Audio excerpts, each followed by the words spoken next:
అయోధ్య రాముల వారిని తలుచుకోకుండా ఉండలేము. అలాగే అయోధ్య పూజా సామాగ్రి కూడా వాడకుండా ఉండలేము. అయోధ్య పూజా సామాగ్రి వాడండి, మీ పూజని పరిపూర్ణం చేసుకోండి. డీలర్షిప్, డిస్ట్రిబ్యూషన్, హోల్సేల్ కై సంప్రదించవలసిన నంబర్లు. ఇక పాడి కౌశిక్ రెడ్డిపై క్రిమినల్ కేసు.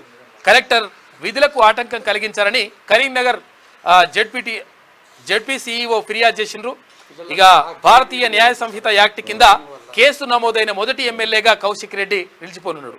ఇక జెడ్పీ సిఇఓపై సిపికి ఎమ్మెల్యే ఫిర్యాదు చేసినాడు. చూసుకో, ఇట్లా కలెక్టర్ విధులకు ఆటంకం కలిగించారని హుజూరాబాద్ బీఆర్ఎస్ ఎమ్మెల్యే పాడి కౌశిక్ రెడ్డిపై క్రిమినల్ కేసు నమోదైంది.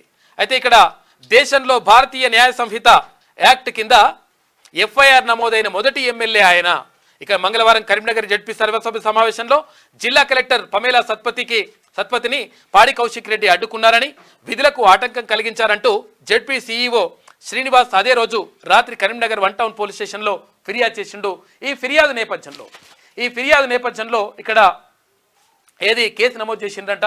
అయితే ఇప్పుడు భారతీయ న్యాయ సంహిత అంటే కొత్త చట్టాలు తీసుకొచ్చినటువంటి నేపథ్యంలో ఆ కొత్త చట్టాల్లో ముందుగా ఎమ్మెల్యే ఎవరైతే అంటే ఆ ఎమ్మెల్యేల్లో ముందుగా దేశంలోనే మొట్టమొదటిసారిగా ఇక్కడ పాడి కౌశిక్ రెడ్డి పైన కేసు నమోదైంది.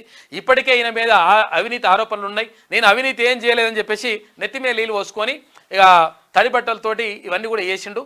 అయినప్పటికీ అవినీతిని వేసిండు. తర్వాత మా దగ్గర 20 లక్షల రూపాయలు తీసుకుని చెప్పేసి ఇంకొక ఆయన వచ్చి నెత్తిమే నీళ్ళు పోసుకొని తడి బట్టలతో ఆయన కూడా ప్రమాణం చేసిండు. ఈ నేపథ్యంలో ఇక్కడ పాడి కౌశిక్ రెడ్డికి సంబంధించి రకరకాలుగా ఆరోపణలు ఉన్నాయి. అహంకారం, తర్వాత రకరకాలుగా ఇష్టం వచ్చినట్టుగా మాట్లాడడం, తర్వాత తెలంగాణ ఉద్యమాన్ని మొత్తం వ్యతిరేకించినటువంటి వ్యక్తి పాడి కౌశిక్ రెడ్డి అనే ఆరోపణలు ఉన్నాయి. ఆరోపణలు కాదు, వాస్తవం అది జరిగింది.